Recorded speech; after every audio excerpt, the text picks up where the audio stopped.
you can't be number one at it, don't be it. That doesn't mean the largest in sales volume. It means whatever you're doing, do it better than your competition. See, it's imperative for your people to do what? Understand what they need to change. Understand why the need for continuous improvement. Understand why constant training and new ideas. We forget to tell them why.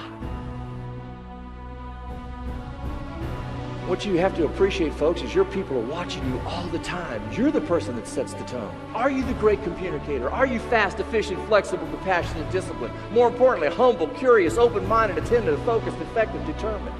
See, before you start grading your people, grade you. Because you're the person that you're going to do what? Set the tone, establish the culture, and make the organization better. You're the leader.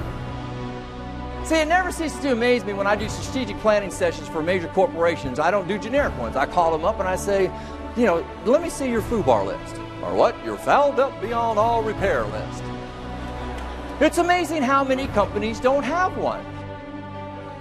The first thing you need to say when your people fail is, what have I done to cause them to fail? Being an ex-athlete taught me a lot of important things about business I didn't appreciate at the time. One thing it taught me is I'm only as good as my next game. My last game will get me on the court, but the moment I start dropping the ball and missing the shot, you know what they say? You're out of here.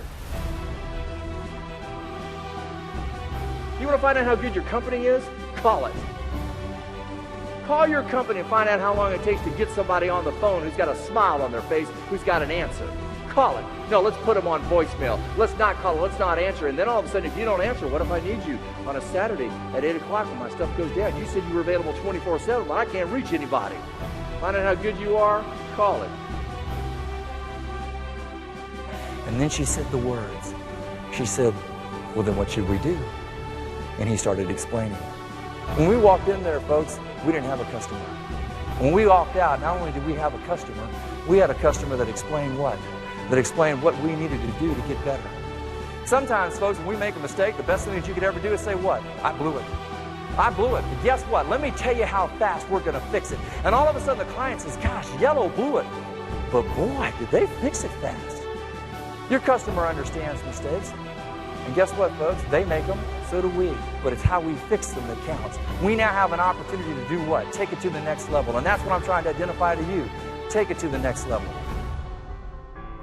Ladies and gentlemen, I learned a long time ago it rolls downhill. Management evidently didn't understand that the gatekeeper of their organization was the person at that front desk who should have said, when would you like coffee? That also doesn't mean the customer's always right. Sometimes we ask for things that we shouldn't have or you can't deliver. And you tell them that. We don't do that.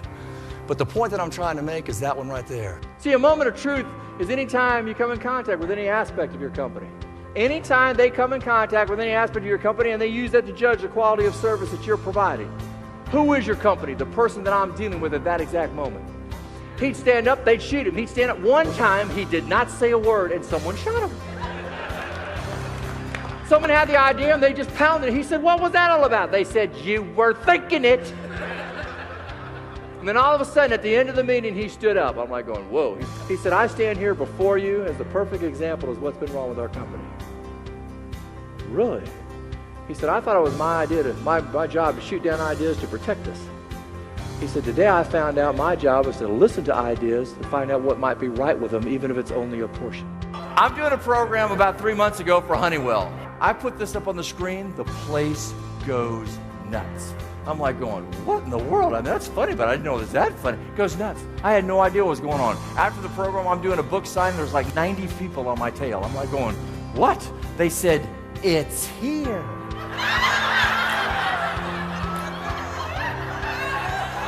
I said, what? They said, it's in this hotel. They said, it's right down. I mean, we went down the hall. You know, we're like, talk to your peers, your associates, your confidants about things that you're doing right and also things that you're doing wrong. Smart people learn from their mistakes. Wise people learn from others. Robert Stevenson has spoken to over 2,500 companies throughout the world, and his research in the area of corporate and entrepreneurial success is extensive. He has interviewed over 10,000 employees, managers, and senior executives in over 250 industries. He has owned and operated 5 of his own companies and sold internationally in over 20 countries, so he is a man who has lived his experience not just studied them.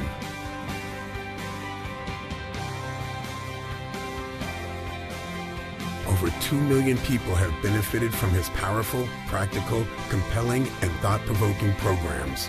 And companies rave about his programs. Robert is a best-selling author who has written several highly successful books. He also has over 30 years of extensive corporate and entrepreneurial experience, so he understands what it takes to succeed.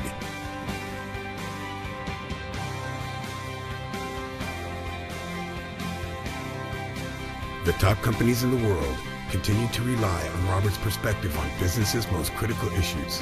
Robert helps prepare companies for the 21st century with a powerful blend of experience, research, case studies, and competitor perspectives. Robert's company name represents his mission, that of helping others who are seeking excellence. Robert is able to address the critical issues on leadership, change peak performance, growth sales, teamwork, customer service, innovation, communication, and strategic planning. He is able to weave together a truly relevant, thought-provoking, energetic, and humorous keynote that provides tangible, usable solutions for his audience. I think he's great. He's got a lot of great energy, a lot of great ideas. Oh, I thought he was great. He's awesome. I thought he was awesome. I got online and I saw 5 seconds. And I said, I've got to see him. He brings a sense of humor to his speaking, and I love that. And all of a sudden they'll say the number one person. And that person will be down there and they'll be at their table, and the next thing you know, the CEO of the corporation announces it, and the lights go off and everybody starts jumping up and down, and they're sitting there and they walk up and they grab the award and they're standing in front of everybody feeling wonderful, great, fantastic. And as they're walking off the stage, you know what management's thinking? What have you got going for me next year? It's not even cold in your hand. You know what we call it in business? Hero to zero. Folks, enjoy it. Feel the accolades, but then understand you got to go deliver again. And if you didn't get it, you can get it next year.